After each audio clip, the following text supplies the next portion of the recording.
It began like any other quiet morning in Montecito. The sun was rising over the Pacific, casting golden streaks over the sprawling estate that Prince Harry and Meghan Markle had called home.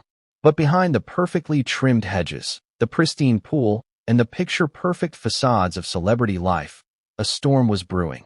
A storm that would leave one of the most famous couples in the world standing on the edge of betrayal, heartbreak, and public scandal. Before we continue, please hit the like button, subscribe to the channel, and turn on the notification bell for updates. Imagine walking into your home, into the life you thought was a partnership built on love, trust, and shared dreams, only to find a private truth so devastating it redefines everything you believed. That morning, Harry would discover something that would shake him to his core. He would come face to face with words he never expected, words that would not only reveal secrets about Meghan, but also about the very foundation of their relationship. Words that suggested, in the coldest, most calculated way, that he had been a pawn in a game he never agreed to play. The discovery was made by chance. A diary, tucked away in a place no one would have thought to look, containing thoughts Meghan had never intended for Harry or anyone else to read. But life has a cruel sense of timing, and the diary had fallen into the wrong hands. One page, one phrase, would ignite a firestorm. It was in that moment that Harry realized he wasn't seen as a partner. He was a tool, a gateway, a means to an end. "She called me a gateway," Harry would later reflect privately, his voice barely above a whisper. Not the goal, not the love, just a way to get somewhere else. Pause for a moment and let that sink in. A life built together, memories made, a family started, all reduced to a strategic stepping stone in someone else's ambition. How would anyone process that? How could anyone continue when the person they thought was their partner had secretly been calculating, analyzing, planning? This revelation didn't happen in a vacuum. It came on the heels of a year filled with tension, rumors, and public scrutiny. Harry and Meghan had faced relentless media attention, the kind that strips away normalcy and amplifies every argument, every disagreement. But it was different. This wasn't gossip.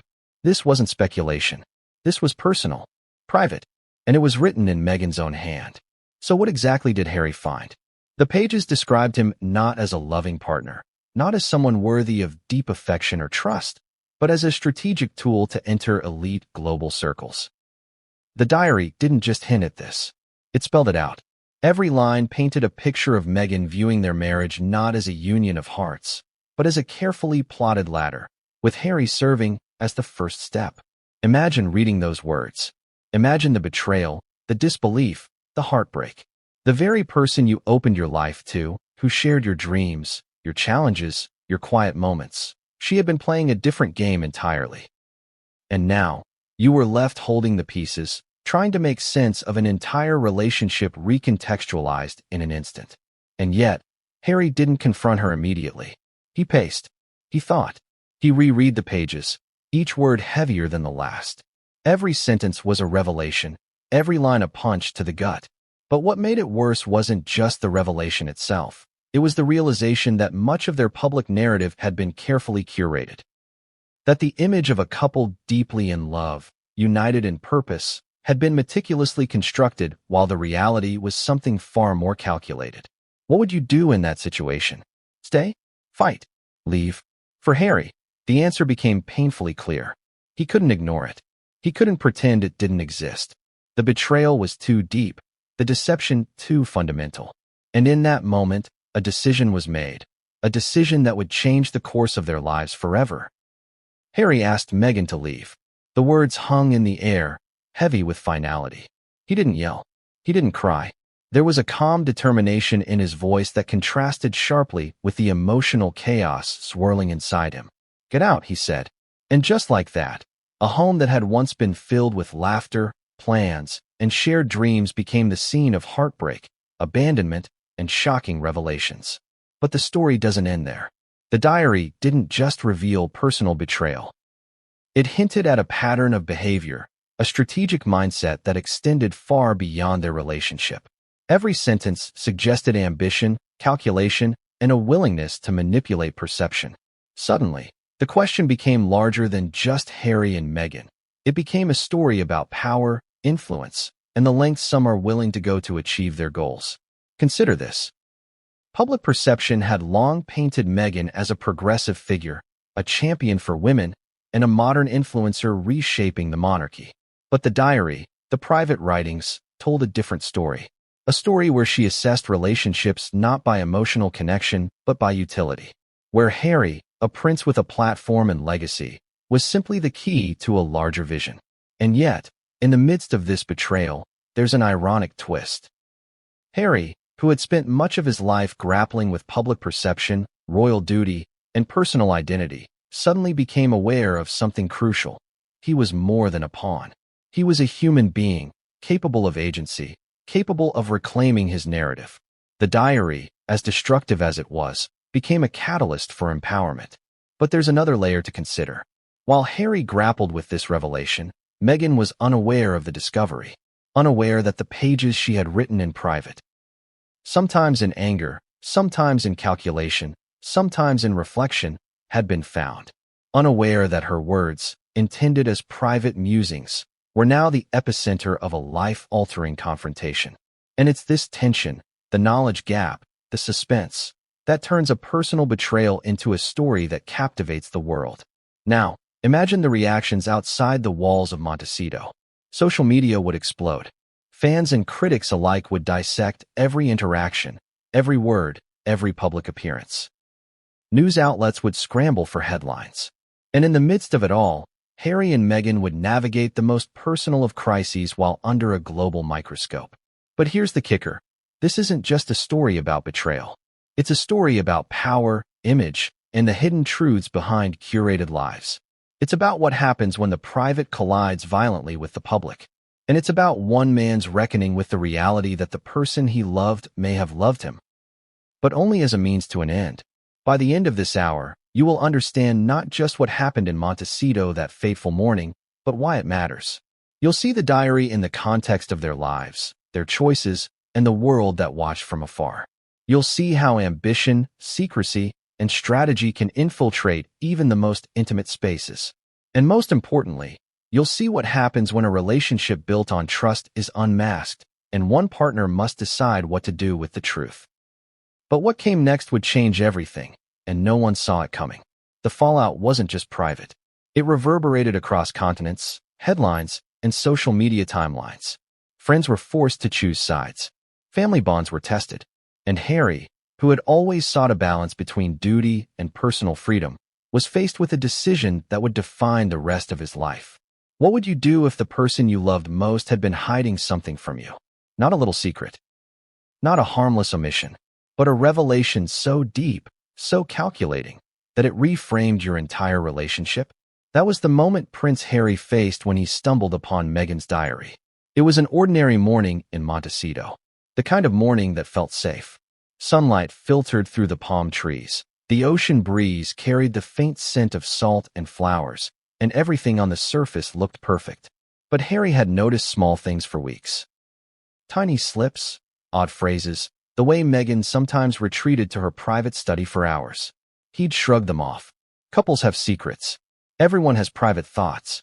He had no idea he was about to read words that would tear open the illusion of trust he had built around himself. He found the diary almost by accident. Maybe it fell from a drawer. Maybe curiosity drew him. Or maybe fate has a cruel sense of timing. When Harry opened it, the pages seemed unassuming at first. Beautiful handwriting, dated entries, daily musings. But as he began to read, the air around him thickened, as if the house itself was holding its breath.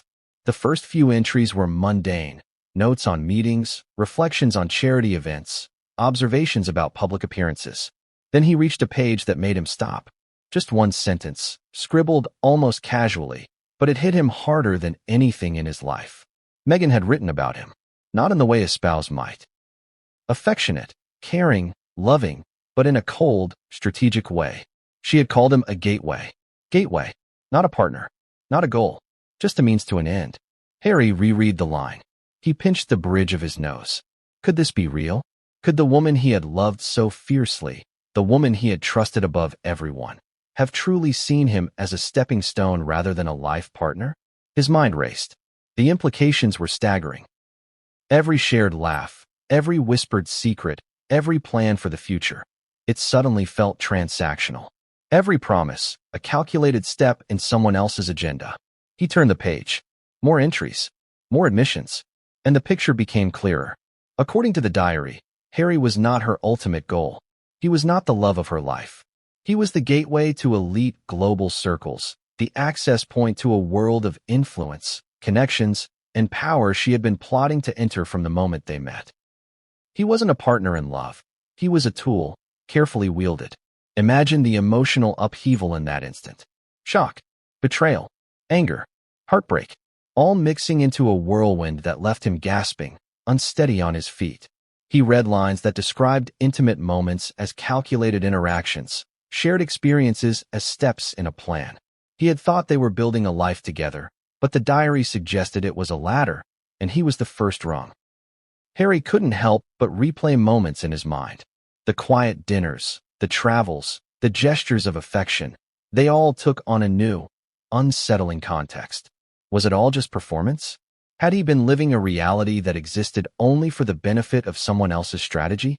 The diary suggested that it was not only possible, but highly likely.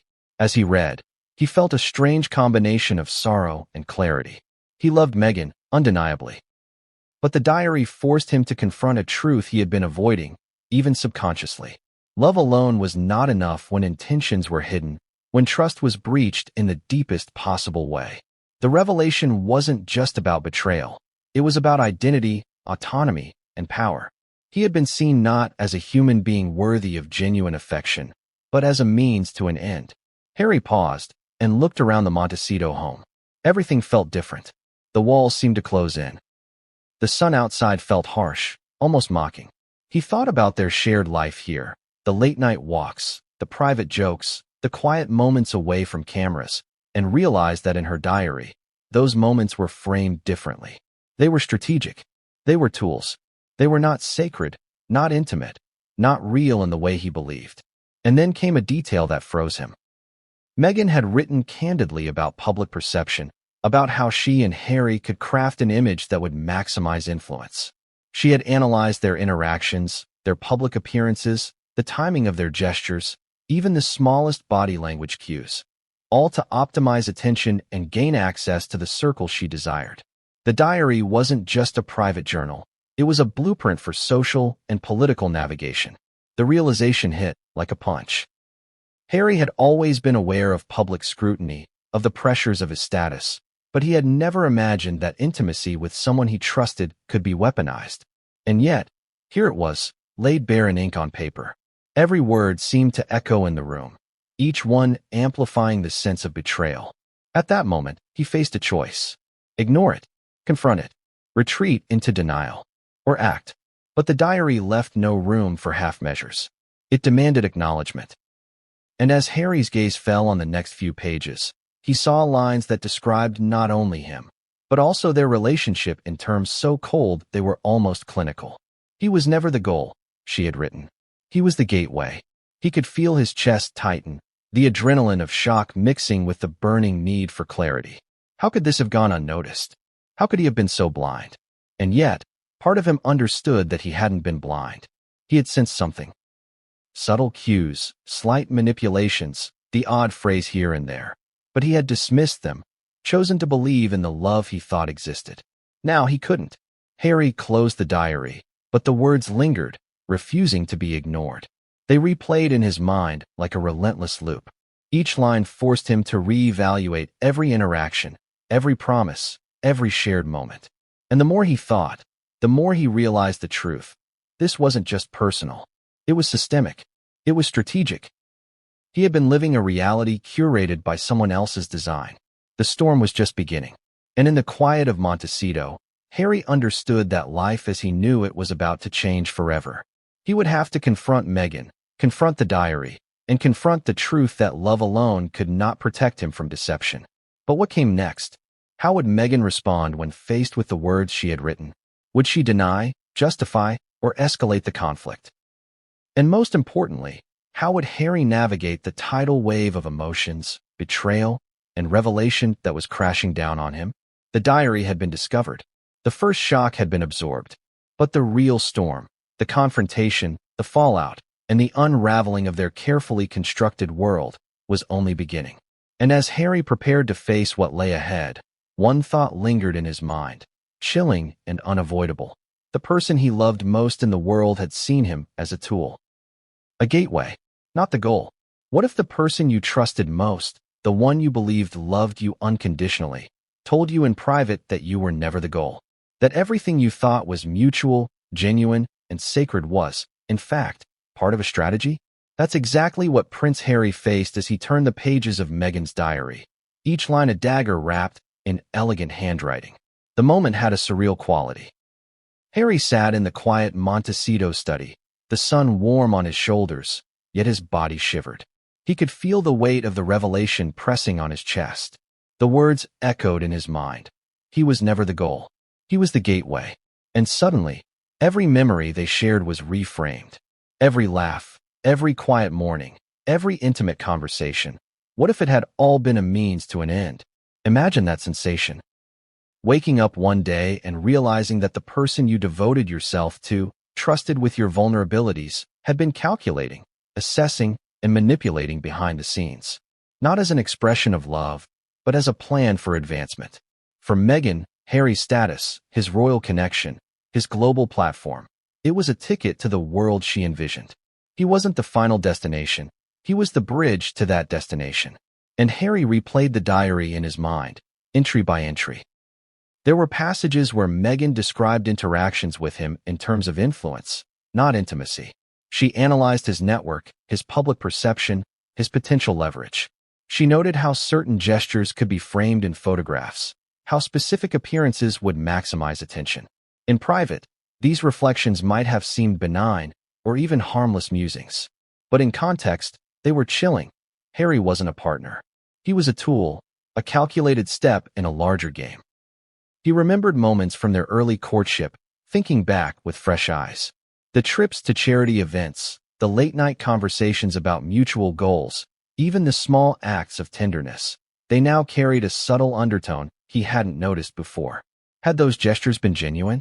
Or had they been carefully choreographed to build trust, loyalty, and emotional investment, making him the perfect gateway for her ambitions? The emotional impact was staggering. Shock gave way to hurt. Hurt gave way to anger, and anger merged with disbelief. Harry asked himself the impossible questions. How could she do this? Did she ever love me? Or was love, in her world, just another strategic tool? Could he reconcile the woman he thought he knew with the one whose thoughts had been recorded in such a calculating manner? And yet, there was a contradiction. Part of Harry's heart wanted to dismiss the diary as the ramblings of ambition, the private reflections of someone wrestling with the pressures of public life. But the words were too precise, too deliberate, to be written carelessly. They outlined intention, strategy, a plan. The diary wasn't a personal journal of feelings. It was a blueprint, and Harry had unwittingly become a key player in it. The more he read, the more he realized the depth of the betrayal. He wasn't just someone caught off guard. He had been positioned.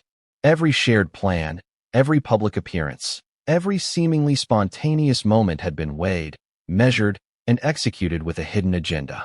And the most painful part? He had given himself completely, believing in the mutuality of love.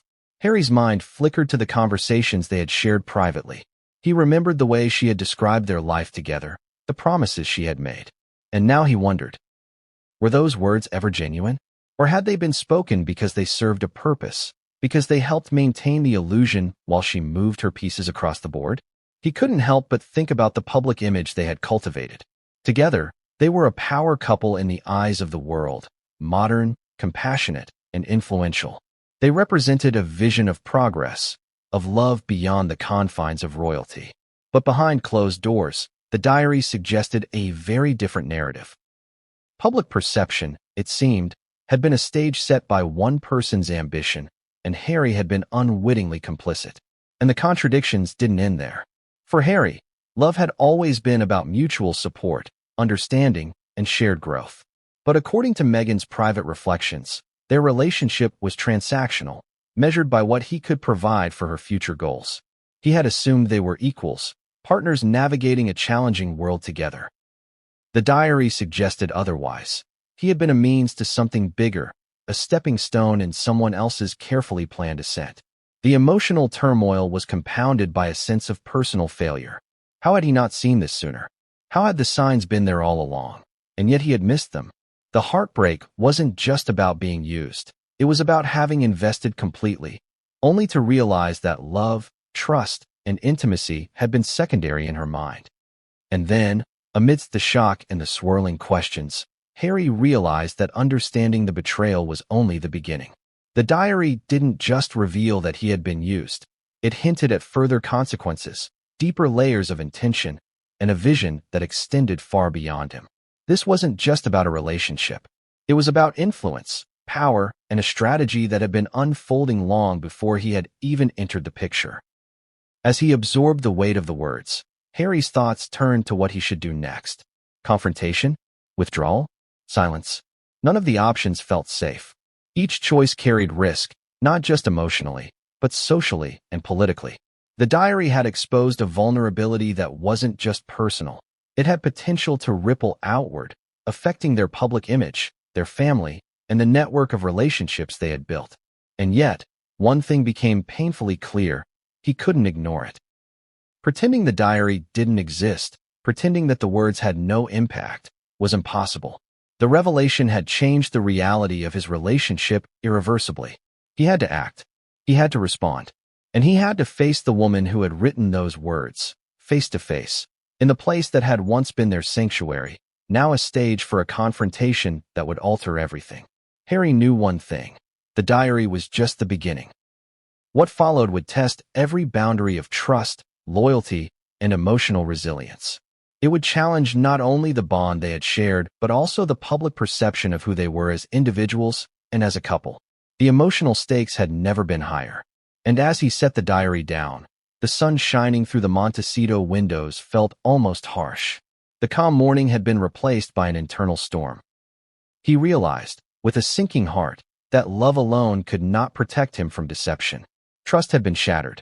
And the next steps, how he confronted Meghan, how the truth was revealed, how their private lives collided with public scrutiny, would define not just their relationship, but their very identities. The diary had exposed the truth.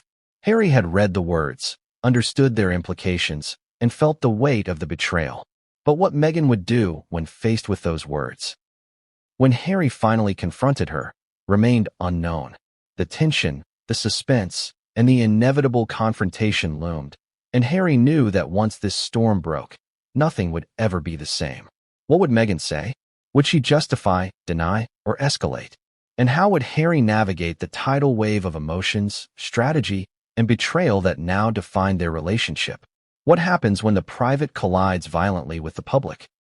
When trust shatters and the person you believed in the most becomes a stranger in your own home?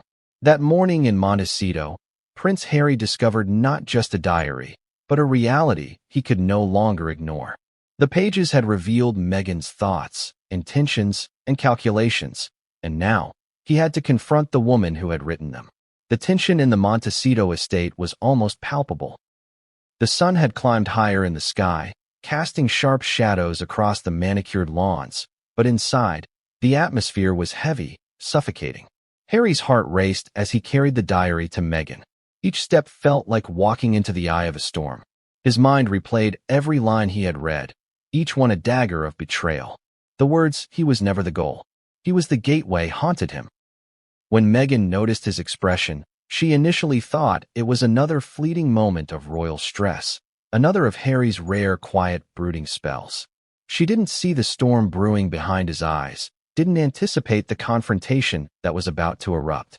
Harry's hands trembled, not from weakness, but from a mixture of anger, disbelief, and heartbreak. He began calmly, almost deceptively, with a question that carried all the weight of betrayal. "Meghan, can we talk?" She nodded, curious, but cautious. Something in his tone was off, and as he opened the diary and held it before her, the room seemed to shrink. The words spilled out like a confession she hadn't anticipated. "I found this," he said, his voice steady but icy. "These are your words. About me. About us." Her eyes flicked from the diary to him, a flash of confusion crossing her face. "Harry, what are you talking about?" "The diary," he said, stepping closer. "You wrote about me. You wrote about our relationship. You wrote that I wasn't the goal, that I was a gateway, a stepping stone in your plan." The silence that followed was electric. Meghan's carefully curated composure faltered, her mind racing to gauge the severity of his discovery. She tried to maintain control, but the suddenness of the confrontation, the intensity in Harry's eyes, and the weight of the words were destabilizing.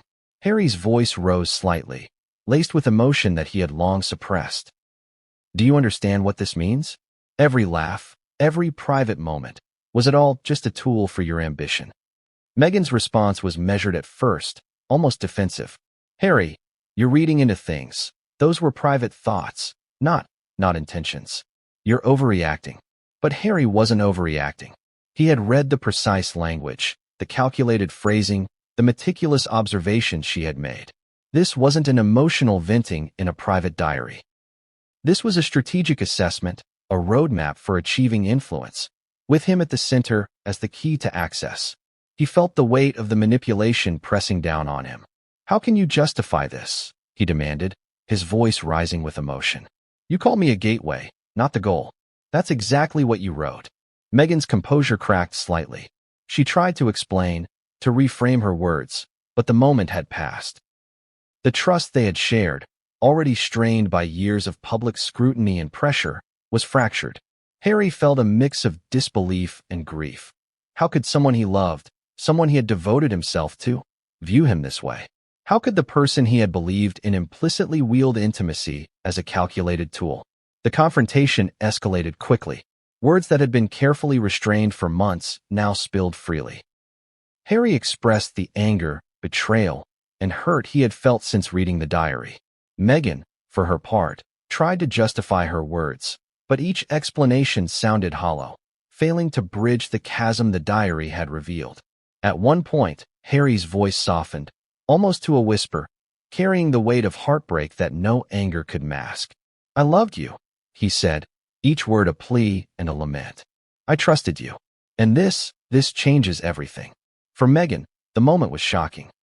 She realized that the private musings she had written, meant to stay hidden, had become the instrument of confrontation, exposure, and emotional devastation. She tried to regain control, but the power dynamic had shifted. Harry was no longer just hurt. He was resolute. And for the first time, Meghan faced the full consequences of her calculated words. The emotional crescendo reached its peak when Harry, after a long pause, stated with a quiet finality, "I can't do this anymore. Not like this. Not with this between us." The diary, once a collection of private thoughts, had become a verdict. Harry was no longer willing to be the tool she used. The foundation of their relationship, the trust, the intimacy, the shared vision, had been dismantled by her own words. And in that moment, the confrontation became physical in its emotional intensity. The air was thick with tension. The silence was deafening. Neither spoke for several heartbeats, both grappling with the enormity of the revelation. Finally, Harry made the decision that would alter the course of their lives. He asked her to leave Montecito. "Get out," he said simply. "I can't stay here with this between us." Meghan's reaction was a mixture of shock, indignation, and disbelief. She hadn't expected the confrontation to escalate this far. She tried to argue, to negotiate, to salvage some semblance of control, but Harry's resolve was unshakable. The diary had revealed a truth that could not be ignored, denied, or rewritten. As Meghan reluctantly began to pack her things, the emotional fallout was immediate. The household that had been a sanctuary was now a battleground. The tension between them crackled like electricity, each movement, each glance, each word a reminder of the betrayal laid bare in ink. And yet, even as she gathered her belongings, the diary loomed over both of them, a silent witness to the collapse of trust, a record of calculated ambition, and a symbol of the emotional chasm that had opened between them. Harry, standing in the room, felt a complex swirl of emotions, grief, anger, disbelief, and a quiet sense of empowerment. He had confronted the truth, faced the betrayal, and taken the first step toward reclaiming control over his own life. But the confrontation in Montecito was just the beginning. The diary's revelations had exposed more than personal betrayal. They had revealed strategic ambitions, hidden calculations, and a vision that extended far beyond Harry himself. The implications of the diary would ripple outward, affecting not only their private lives, but also public perception, friendships, and family dynamics. And as Meghan left the house, the air heavy with tension, one question lingered. How far would the fallout go? What other secrets did the diary contain? And how would the world react when the private unraveling of one of the most famous couples in history collided with public scrutiny? What if the betrayal didn't stop at Harry? What if the diary he had discovered held secrets far beyond their personal relationship, secrets that revealed ambitions, strategies, and intentions nobody had ever imagined? As Harry processed the shock of Meghan calling him a gateway rather than a goal, he realized the diary was only scratching the surface. The entries he hadn't yet read were darker, more calculated, and more revealing. Meghan's reflections weren't just about him. They were about power, influence, and the way she could navigate the world using every tool at her disposal. Harry had thought he knew her. He had thought their relationship was intimate, private, and sacred. But the diary suggested otherwise. She saw the world as a chessboard and people as pieces. Harry had been the first piece she moved. One entry described a meeting with influential figures in global charity circles. In it, she wrote about how positioning herself with Harry could amplify her voice, create access to elite events, and even secure political and social leverage. She analyzed his network with precision, noting who could be cultivated, who could be influenced, and which opportunities would best serve her ambitions. Reading this, Harry felt a mixture of shock, disbelief, and anger. Every moment he had thought they were building a life together now seemed tainted by strategy. The dinners, the vacations, the charitable initiatives, they were all framed in the diary as steps towards something larger than their relationship. And he had been unwittingly complicit, believing in the authenticity of their partnership while being portrayed in private as a tool for advancement. Another entry revealed personal manipulations. Meghan had reflected on how to present herself publicly versus privately, detailing the careful crafting of her image. She analyzed interactions, even subtle gestures, to maintain appearances while advancing her personal goals. Her diary described controlling narratives, shaping perceptions, and using Harry's fame as leverage to open doors that would otherwise have been inaccessible. Harry's emotions fluctuated wildly. There was disbelief at the calculated nature of the entries. There was grief over the intimacy he had assumed. And there was a rising anger, sharp and consuming, at the realization that he had been treated as a means rather than a partner. But amid the emotional chaos, he also felt clarity. The diary exposed not just betrayal, but the mechanics of it. It revealed intention, pattern, and the reality that the person he had loved was operating on a level of strategic calculation he had never anticipated. And yet, contradictions surfaced in the writing. In some passages, Meghan wrote with apparent affection, moments that suggested care or concern. Harry's heart wavered as he read them, trying to reconcile the warmth of those sentences with the cold precision of others. Was there genuine feeling buried beneath the ambition? Or were those moments carefully inserted to maintain control, to ensure he remained invested? The uncertainty gnawed at him, leaving him suspended between heartbreak and bewilderment. The diary also hinted at her perception of their social standing.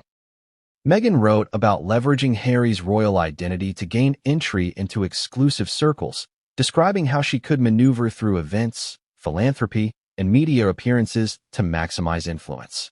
Harry realized he had been a gateway not only for public exposure, but also for social mobility, political access, and global positioning. Each revelation layered betrayal upon betrayal, leaving him questioning the foundation of their entire relationship. Yet the most unsettling entries were the personal ones. Meghan reflected on Harry's reactions, his strengths, and vulnerabilities, cataloging his emotions as if they were data points. She detailed how he could be influenced, guided, and positioned, almost clinically. Harry felt a chill run down his spine. These weren't musings of a partner or spouse. They were observations of a strategist analyzing a key asset. And then there were the confessions that made him question everything they had shared privately. In the diary, she wrote about the public narrative they presented, framing it as a story to garner sympathy, influence, and authority. She calculated statements, interviews, and appearances with a precision that made Harry feel like a character in her play, rather than an equal participant. The realization was devastating.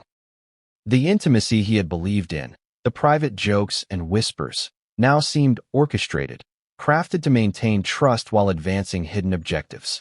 Harry's mind raced. Could he reconcile the woman he loved with the strategist who saw him as a stepping stone?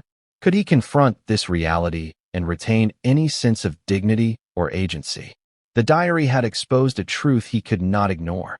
He had been seen, in large part, as a means to an end. His emotional investment, loyalty, and devotion had been leveraged, and the consequences were personal and profound. As he digested the revelations, Harry realized the confrontation would not simply be about betrayal. It would be about accountability. It would be about defining boundaries. It would be about reclaiming agency in a life where intimacy had been weaponized. And as the weight of that realization settled, he knew that the confrontation would not be private. It would ripple outward, affecting their household, their social circles, and the perception of their relationship in the public eye. The tension in Montecito escalated. Each page Harry read revealed layers of intent, ambition, and strategy that left him both furious and heartbroken. The diary entries were clear. Meghan had been navigating a personal and social game in which Harry played a central role, but not as a partner, as a tool. Every shared experience, every intimate gesture, every private conversation had been cataloged and analyzed for its utility in her broader plan. And yet, even amid the revelations, Harry noticed subtle contradictions. Some entries revealed genuine concern or care, moments that suggested affection beneath the strategy. The duality of these passages added to the emotional complexity, forcing him to question whether some aspects of their relationship had been real or whether the illusion of intimacy was carefully engineered. The line between truth and strategy blurred, leaving him uncertain, but one fact remained undeniable. The betrayal was profound, and it required action. Harry knew that confrontation was inevitable. The diary had revealed more than personal betrayal. It had unveiled strategic intentions that impacted every facet of their lives together. The private betrayal was now inseparable from the public stakes. If left unaddressed, it would continue to shape their interactions, their household, and their public image. He had to act. He had to confront Meghan with the reality that had been laid bare in ink and handwriting. And so, with the diary clutched in his hands, Harry prepared to face Meghan. The confrontation would be emotional, explosive, and defining. It would challenge trust, loyalty, and love in ways neither of them could have anticipated. The revelations were just the beginning. What would Meghan say when Harry confronted her? Would she deny the words, justify them, or escalate the conflict further? And how would Harry, standing in the epicenter of betrayal and revelation, navigate the emotional, social, and strategic fallout? The answers were about to unfold. But the confrontation in Montecito and the revelations it would unleash were only the first act of a story that would shake private and public life to its core. What do you do when love turns into betrayal? When the person you trusted above all else has weaponized intimacy, calculated your every move, and treated your devotion as a stepping stone to their ambitions? For Prince Harry, the answer became horrifyingly clear in Montecito. Some betrayals demand action, no matter how painful. The morning of the eviction began quietly, deceptively so. Outside, the Montecito estate was serene. Palm trees swayed gently in the breeze, the ocean sparkled in the distance, and birds chirped in a world oblivious to the drama about to unfold inside.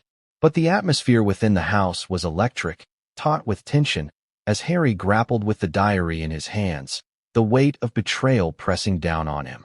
He had read every page. Every line had cut into his heart like a scalpel, exposing vulnerabilities, hopes, and trust that had been manipulated. Meghan hadn't just viewed him as a gateway. She had documented it meticulously, observing his reactions, cataloging his emotions, and planning her moves with precision. Every private moment, every intimate gesture, every shared dream had been a calculated step in her agenda. The confrontation had already begun. The air inside the study was thick with the kind of tension that precedes an emotional storm. Meghan, initially incredulous, had tried to explain, deflect, and justify the diary entries. But Harry had listened, seen through the layers of manipulation, and realized that words could no longer mend the fracture between them. The trust that had been the foundation of their relationship had been irrevocably broken. He paused, feeling the gravity of what he was about to do. Asking someone to leave is never easy, especially when that person was not only a spouse, but also someone he had loved with everything in him. Yet, Harry knew that to remain in the same house, under the same roof, and with the same dynamic would be impossible. The betrayal was too deep, the deception too personal. His decision had to be clear, firm, and irreversible. "Meghan," he said, his voice calm but resolute, cutting through the tension in the room. "I think it's time you left. I can't. We can't continue like this." Her eyes widened, disbelief flashing across her face. She had not anticipated this level of decisiveness, this clarity born of betrayal. She tried to recover, to argue, to reason, but Harry's resolve was unshakable. The diary had revealed the truth, and the truth demanded action. "Harry, wait," she started, her tone a mixture of shock and indignation. "You're overreacting. You don't understand the context." But Harry had read the context. Every page, every line, every calculated observation had been laid bare. He had seen through the layers of narrative she had constructed for herself and the world. There was no room for debate, no space for negotiation. The relationship as he had known it no longer existed. He took a deep breath. "I've understood everything I need to understand. I can't stay here with this between us. I need space, clarity, and honesty. In this house, it's no longer ours as a home together." Meghan hesitated, a flicker of anger and disbelief crossing her face. But Harry's voice carried the weight of someone who had been betrayed yet had found the strength to act. The diary, once private, now dictated the terms of their reality. And Harry, for the first time in the relationship, reclaimed control. The eviction was emotionally charged. Meghan moved through the house with a mixture of reluctance and indignation, gathering her belongings while Harry maintained his distance. The air was heavy with tension, every creak of the floorboards, every rustle of fabric amplified by the silence that enveloped the estate. The once shared home had become a stage for heartbreak and confrontation. Harry watched, torn between lingering affection and the clarity of betrayal. He remembered moments from their early days together, the whispered jokes, the late-night talks, the dreams of building a life, and realized that those memories, while real to him, had been reframed in Meghan's diary as strategic maneuvers. The cognitive dissonance was staggering. Love had existed, perhaps genuinely on his side, but it had been weaponized on hers. As Meghan packed, the realization settled in. Their lives were diverging irrevocably. The emotional weight of the eviction was immense, yet Harry understood that it was necessary. To remain in the same space, to pretend that trust could be rebuilt overnight, would be a lie. The diary had exposed a reality too painful to ignore, and action was the only path forward. Outside the estate, the world remained oblivious. The serene Pacific coastline, the manicured gardens, the quiet streets of Montecito, all continued as if nothing had happened. But inside, history was being rewritten. A marriage built on love, trust, and partnership was unraveling, dismantled by ambition, betrayal, and revelation. And yet, as Meghan carried the final boxes out, there was an unspoken tension lingering in the air. The eviction was not merely a physical act. It was a symbolic severing of trust, intimacy, and shared vision. The house, once a sanctuary, had become a battleground. Every room held echoes of conversations, laughter, and moments now tinged with the bitterness of betrayal. Harry felt a mix of grief and empowerment. The pain of betrayal was profound, yet the clarity it brought allowed him to reclaim agency. He had acted decisively, protecting himself from further manipulation. The diary had revealed strategy and ambition, but it had also given him the insight to act before the deception could continue to shape his life. And yet, the eviction was only the beginning. Meghan's ambitions, her carefully laid plans, and the diary's revelations had consequences beyond Montecito. Public perception, social networks, family dynamics, all were now entangled in the fallout. The emotional storm that began with the diary would ripple outward, affecting not only Harry and Meghan, but everyone who had been connected to their lives. As Meghan stepped out of the house, the front door closing behind her with finality, Harry realized that the path ahead would be complicated, painful, and unpredictable. The diary had exposed more than betrayal. It had revealed a worldview, a strategy, and intentions that were larger than either of them individually. What would she do next? Would she respond with denial, deflection, or escalation? And how would the world react when news of the confrontation and the eviction inevitably spread? The answers were unknown. But one thing was clear. The eviction marked a turning point. Trust had been broken. Lives had been altered. And Montecito, the estate that had once been a symbol of privacy and peace, was now forever linked to betrayal, heartbreak, and a story the world was only beginning to understand. What do you do when the person who betrayed you most is also the one you love, or at least thought you loved? For Meghan, the eviction from Montecito wasn't just an inconvenience. It wasn't merely a clash of personalities. It was a full-scale confrontation with consequences she had not anticipated. Harry had read the diary. He had seen the truth. And now he had acted. He had drawn a line. And Meghan found herself standing outside the life she thought she had built. At first, Meghan was stunned. The air seemed heavier, every sound amplified. The realization that her private diary had been discovered hit like a tidal wave. Words that had been intended for her eyes only were now the catalyst for a confrontation that exposed the rawest parts of her ambitions and the consequences of her strategies. Every calculation she had made, every note she had penned, had been weaponized against her. And the most painful revelation? Harry had read it all. Her initial response was disbelief. How could he know? She thought. I wrote this for myself, not for him. But the reality was undeniable. The diary had been found. The confrontation had happened. She had been asked to leave. And the truth of her own words was now reflected back at her in Harry's resolute gaze. In private, Meghan's mind raced. She had always considered herself savvy, perceptive, and capable of controlling narratives. But in Montecito that morning, the narrative had been seized from her control. Harry had turned her own diary into a mirror, reflecting back ambitions and calculations she had assumed remained unseen. For the first time, she faced the personal consequences of her strategic mindset, the fact that even the most private of plans could unravel the relationships she valued or thought she valued. She tried to rationalize, to rewrite the story in her head. Perhaps Harry had misunderstood the diary. Perhaps he had read it through a lens of hurt and misperception. She recalled the passages that suggested genuine affection, moments of care she had documented. Surely he could see that her feelings were real. But doubt crept in. The lines between intention and manipulation blurred. Could love and strategy coexist? Or had her ambition eclipsed intimacy entirely? Meghan's public persona had always been controlled, polished, and calculated. She was aware that the world watched every move, every word, every interaction. But the diary was private, raw, and unfiltered. A document that revealed her strategy without the protective veneer she maintained publicly. And now, it was the spark that ignited a private confrontation with irreversible consequences. Her first instinct was to respond with charm, persuasion, and explanation. She considered sending messages, framing her perspective, contextualizing her words. But Harry's resolve had been firm, unshakable.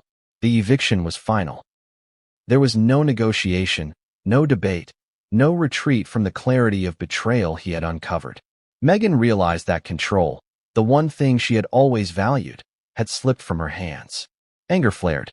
How dare he act decisively? How dare he confront her using her own words? Meghan's mind oscillated between self-defense and reflection, between indignation and strategic calculation.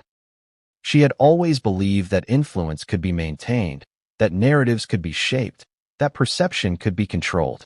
But the personal consequences had arrived faster than anticipated. And yet, even amid the shock and anger, Meghan's strategic mind began to work. The diary was out in the open, Harry had acted, and she had been removed from the Montecito estate. But the story didn't have to end here. She considered her options: public narrative, private negotiation, media influence, legal avenues. Every possibility had risk, but every path also offered a potential to reclaim agency. Her initial public response, however, was silence. Meghan recognized the power of restraint, the strength in controlling reaction. The world had not yet seen the confrontation. Social media, press outlets, and public scrutiny were poised to amplify the drama, but for now, she could shape the narrative quietly. Silence could be her tool. An opportunity to reflect, strategize, and prepare her next move.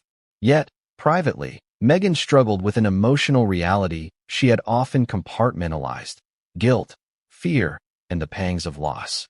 The eviction was not just a public or strategic defeat, it was personal. She had underestimated Harry's awareness, his perception, and his resolve. For the first time, she felt the cost of her ambition in stark, undeniable terms.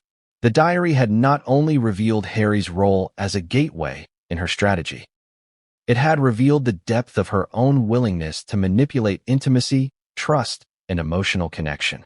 And now, faced with the consequences, Meghan confronted a truth she could not deny: strategy and love, when intertwined, could produce devastation. The very tools she had used to climb, influence, and navigate had backfired in the most personal of ways. And as she considered the next steps, Meghan realized something crucial. The world beyond Montecito was watching, waiting, and analyzing. Every move she made, every word she spoke, would be scrutinized. The diary's revelations could not be contained. Public perception, media narratives, and social commentary were inevitable forces that she would need to navigate with care. Her response, strategic or emotional, would shape not just her future, but the lens through which millions saw her.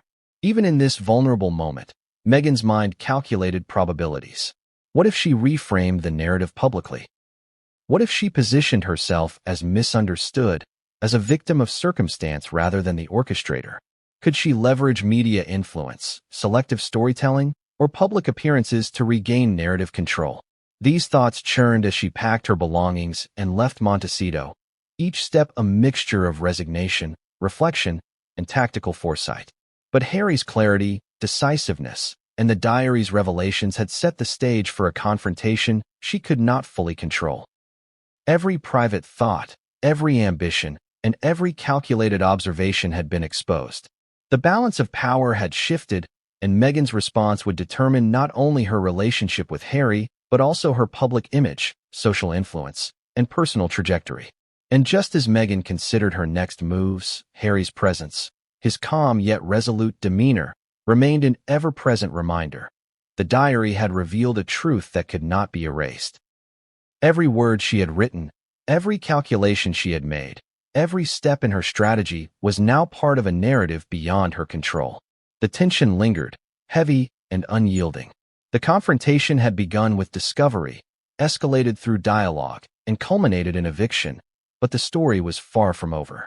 Meghan's next steps, the public response, and the unfolding fallout promised a drama that would challenge perceptions, loyalties, and assumptions at every level. And as she drove away from Montecito, Meghan realized the truth. The diary was not just a record of ambition. It was a reflection of power, strategy, and the consequences of underestimating the person you thought you loved. What happens when private betrayal becomes public spectacle?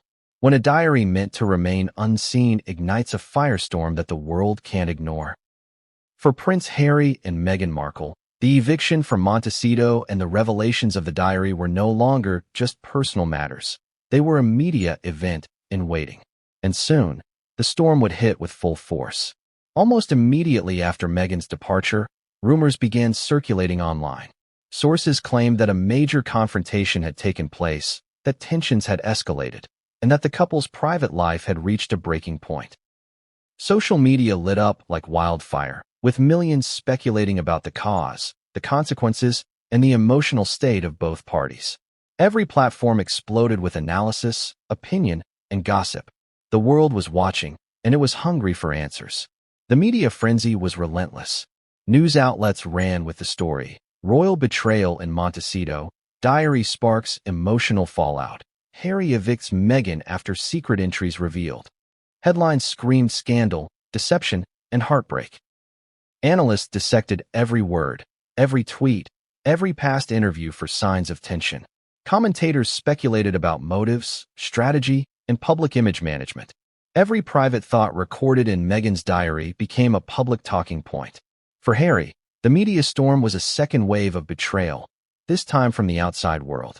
The private confrontation he had managed with courage and clarity was now magnified, scrutinized, and sensationalized. He faced the dual challenge of processing personal heartbreak while navigating a media narrative that was spiraling out of his control. Yet, despite the pressure, he maintained composure, understanding that reactionary statements could fuel the fire further. Silence, strategic timing, and measured responses became his tools. Meghan, on the other hand, saw an opportunity. The media frenzy could be reframed, redirected, and even weaponized. She had always been adept at shaping public perception, crafting narratives, and controlling her image. In the wake of the diary's exposure, she quickly engaged publicists and strategists, preparing statements, carefully curated interviews, and messaging that could shift sympathy in her favor. The storm was now a battlefield, and she intended to fight on every front. Every headline, every social media post, and every televised discussion amplified the tension.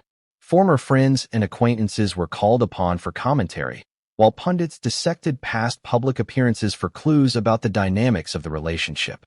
Analysts debated whether Harry's response, eviction, confrontation, and public silence, was an act of strength, heartbreak, or strategy.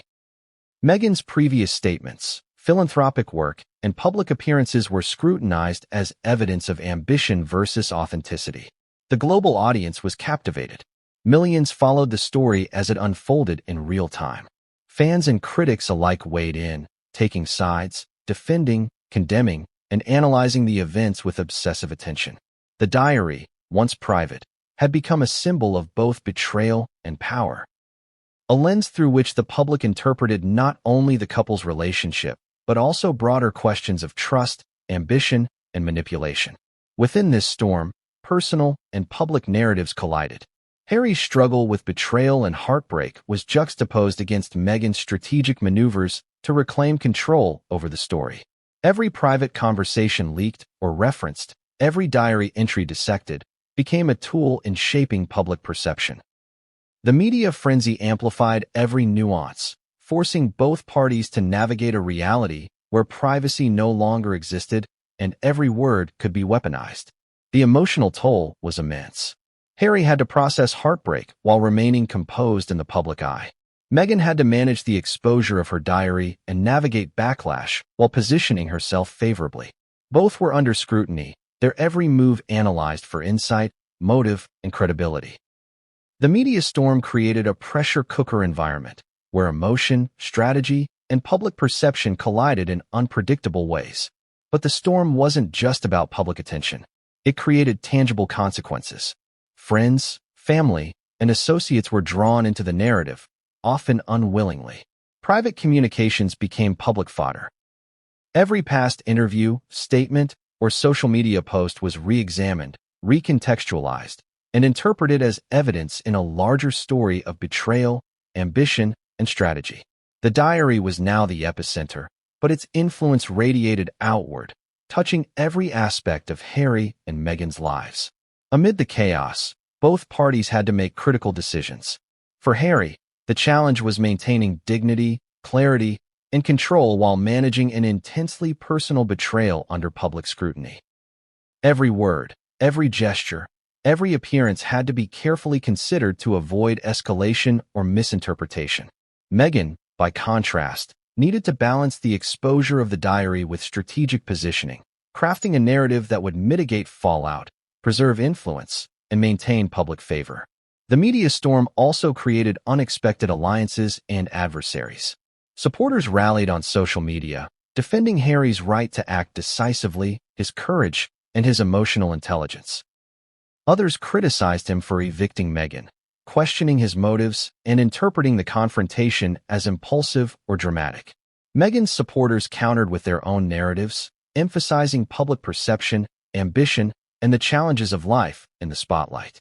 The polarization was intense, reflecting the high stakes, emotional intensity, and global attention the situation had garnered. And yet, through the frenzy, one truth became apparent. The diary had irrevocably altered not only the private dynamics of their relationship, but also the public narrative. It had exposed ambition, strategy, and betrayal in ways that could not be contained. The confrontation in Montecito, the eviction, and the subsequent media storm were chapters in a story that had become both intensely personal and universally captivating. As the days unfolded, every new development was scrutinized, analyzed, and debated. Interviews were arranged, statements prepared, and social media engagement skyrocketed. The storm had taken on a life of its own, creating pressure, tension, and unpredictable consequences for both Harry and Meghan.